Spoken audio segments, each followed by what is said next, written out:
I was driving a shortcut from 29 Palms, CA to Albuquerque, NW.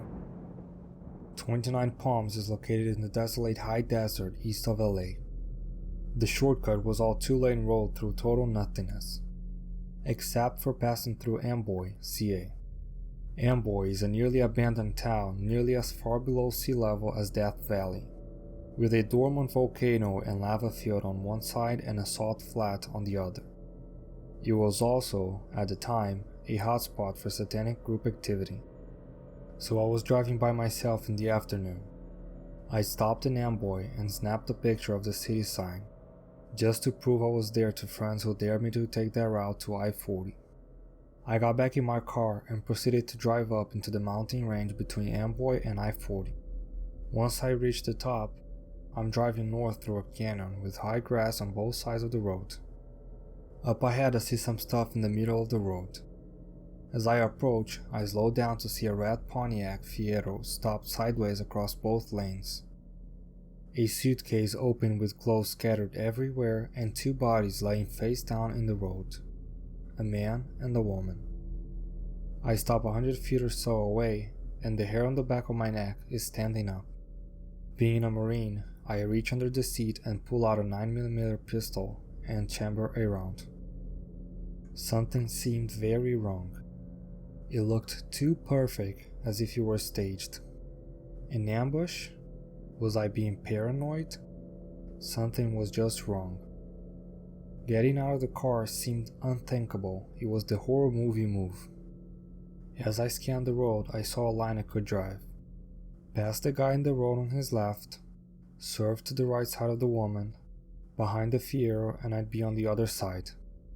I dropped it into first gear, punched it, and drove the line I planned. I passed the back of the Fiero without hitting it, or either the bodies in the road. I continued forward a couple hundred feet and slowed down so I could breathe and let my heart slow down. As I looked up in the rearview mirror, I saw the two bodies had gotten up to their knees and 20 or so people emerged from all the tall grass on either side of the road by the car and bodies. At that moment, my right foot smashed the gas pedal to the floor and did not let up until I had to slow down for the I-40 East on-ramp. I will never know what would have happened to me had I gotten out of the car to check on the bodies, or stopped my car closer to them.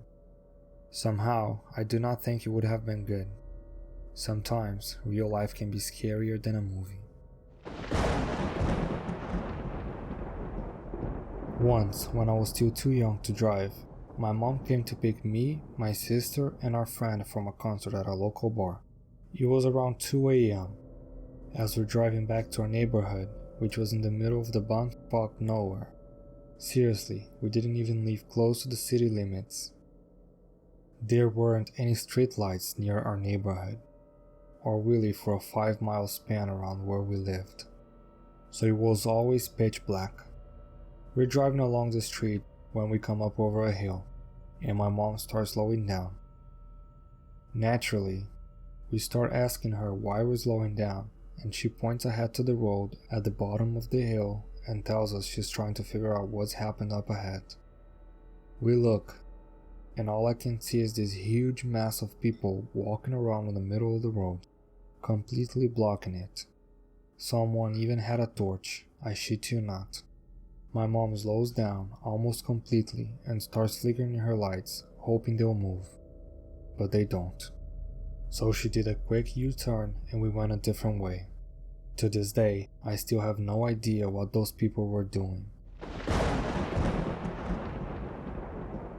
My friend and I were both 17 and driving around the Mississippi country around 2 in the morning during the springtime. We were in the middle of nowhere and only cow fields were in sight. I'll leave it to your imagination to figure out what we were up to. So we are both starting to feel good about the bounty the countryside was offering, when we were driving down this tree-lined, fancy country road. Up ahead, the tree line on the left started thinning out, as we could easily see another road that ran perpendicular into ours. The tree line gave out, and we could see a fair way down the other road, and a white truck was suddenly visible. As soon as the truck came into view, a pistol's gunfire shot out the driver's side, aimed into the ditch. The truck was far away enough that I couldn't tell if he was shooting at anything. But no matter, because his reverse lights came on to intercept us.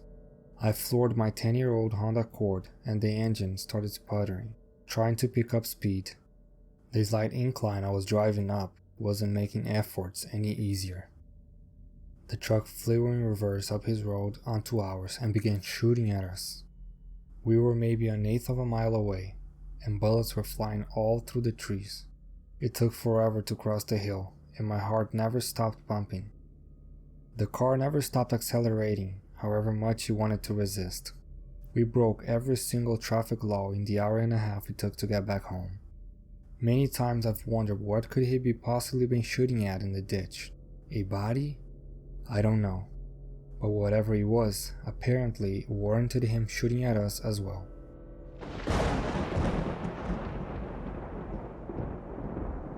One night, I was walking home from my friend's house down the street. We lived in a very suburban neighborhood, and it was not in a bad area, so it just seemed safe to walk home in the dark. I wasn't worried. I was about half a block from my house when an old white car started driving really slow behind me.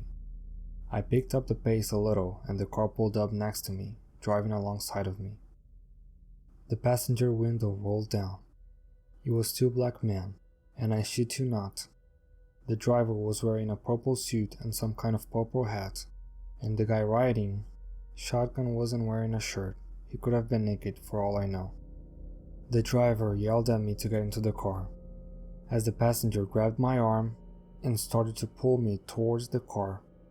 Luckily, I had been playing with a stick on my way home, and I shoved it into the window of the car in the motherfucker's face as hard as I could. He let go, and I booked it. I ran through the woods until I got to my house. I called the cops. They didn't do anything and told me to not walk around at night alone. I was 10 years old at the time.